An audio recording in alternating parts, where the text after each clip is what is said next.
The fears over the future of Israel's democracy as anti-government protests intensify. Demonstrators taking to the streets again today, rallying against Prime Minister Netanyahu's plan to overhaul the nation's judicial system. Protesters traveling to the Palestinian town that Israeli settlers raided last weekend, some of them tackled by Israeli Defense Forces as they tried to show solidarity for the people there. The IDF saying that the area was declared a military zone, so they had to use riot gear in order to scatter the crowd and maintain safety on the scene.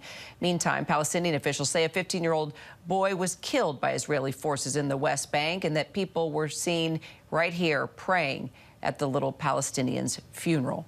ABC News' Ines De La Cuetara joining us now live from Jerusalem. So, Ines, the majority of these protests have been peaceful, but recently we have watched the IDF use tear gas, water cannons to control crowds. Give us a sense of the reality of it all at this hour. Hey, Carrie. So we've been talking about Hawara, that town in the West Bank. That was the site of unprecedented violence last weekend when a mob of Israeli settlers, hundreds of Israeli settlers, stormed that town, setting dozens of Palestinian businesses and cars and homes on fire. Over 360 Palestinians were injured. One man was shot and killed. And that's a scene that really caused outrage for both Palestinians and Israelis alike. So today, interestingly, you did have Israeli left-wing protesters heading to Hawara, or trying to head to Hawara, to hold what they were going to call a solidarity rally to show solidarity for the people of Hawara and to protest the government's response to what happened in that town. They were stopped by Israeli troops and they clashed with members of the IDF using stun grenades and tear gas and even tackling some to the ground. So some violent scenes there. The IDF justified its actions by saying that they had set up a closed military zone around Hawara. They say that they were just trying to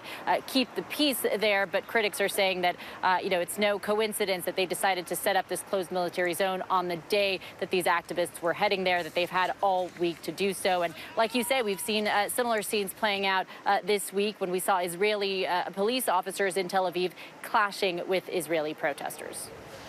And Ines, we should talk about this divide and the tension between secular and ultra-nationalist Israelis. It's not new, but we now have Prime Minister Netanyahu leading this new hardline government.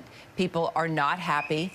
So do you think that Netanyahu seems concerned about his ability to unify Israel? Or is that something that he's not really focused on?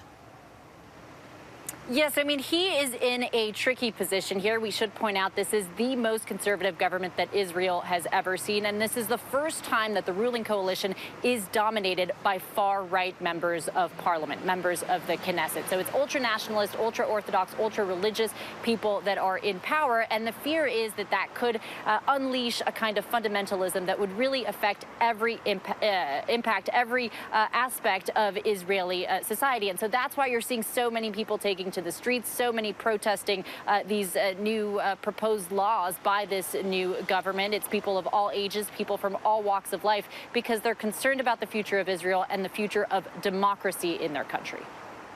What more can you tell us now about this 15-year-old Palestinian boy that was killed in the West Bank and the two others that were injured, and how Palestinian leaders are responding? So according to the Palestinian Health Ministry, he was a 15-year-old boy shot overnight in the West Bank by the IDF. His name was Mohammed Salim. We understand, according to the IDF, he was part of a group of protesters who were firing off fireworks at IDF vehicles. Two other boys were shot. One is in critical condition. So a really sad situation there. And we should point out also, according to the Palestinian health authorities, since the beginning of the year, 64 Palestinians have been killed in the West Bank and East Jerusalem. That's just since the start of the year. So when you compare that number to other years, that's a much higher number than we've seen in previous years. Ines De La Cuetara, appreciate it. Thank you. Hi, everyone. George Stephanopoulos here. Thanks for checking out the ABC News YouTube channel. If you'd like to get more videos, show highlights, and watch live event coverage, click on the right over here to subscribe to our channel. And don't forget to download the ABC News app for breaking news alerts. Thanks for watching.